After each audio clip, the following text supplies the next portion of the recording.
Yau daga gida za mu yaye labulen shirin.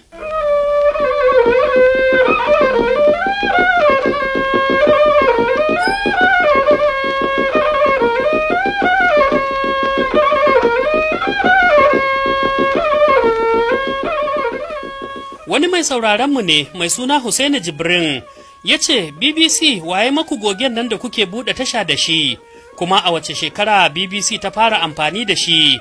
To nima na nemi ƙarin bayani daga wajen Muhammad Ibrahim, makaman ringim kuma hakimin Kanya Babba, jihar Jigawar Najeriya, wanda ya aiki da sashen Hausa na BBC na tsawon shekara 5, bana shekaru 50 kenan da suka gabata.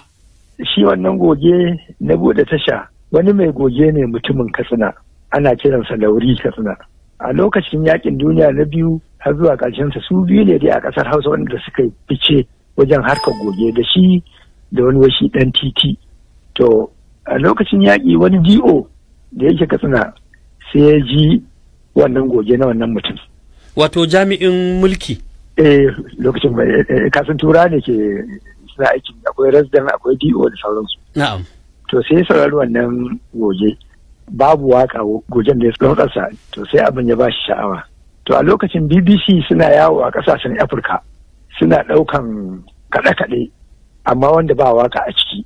To sai ba su labarin wannan shi mai goge shi Lauri, suka zo suka ɗauke shi, ina jin a shekarar ko da 44 ko da 45.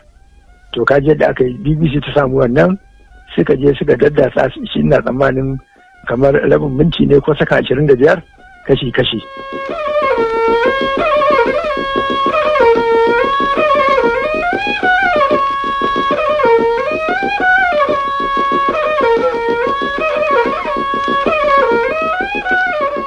Dan ni na shiga ɗakin tara kaɗe-kaɗe da wake-wake na BBC, ina neman wani kiɗa na Larabawa, musamman ma na ƙasar Sudan, amma wanda ba waka a cikinsa. Ina duba sai ni ci karo da wannan, sai abin ya bani sha'awa, bari in karanta bayanin wannan mutum. To sai na karanta bayanin gashi yadda aka same shi, yadda BBC ta same shi, yadda aka ɗauke shi, yadda kuma BBC ta karkasa abin sakan 25 ko rabin minti wanda suke amfani da shi wajen buɗe tashar ku. Ta yau shekara 70 da wani abu. To wace shekara aka fara amfani da wannan goge? A ina jin tun daga lokacin da sashen Hausa na BBC ya fara a shekarar 1957 aka fara amfani da shi. Tokali. Su wanda suka fara su marigayi Balarabe Fatika, su suka je suka zakulo su daga wannan abin da na BBC. Wato ma'adanar kaɗe-kaɗe da waƙe-waƙe. Kaɗe-kaɗe yi.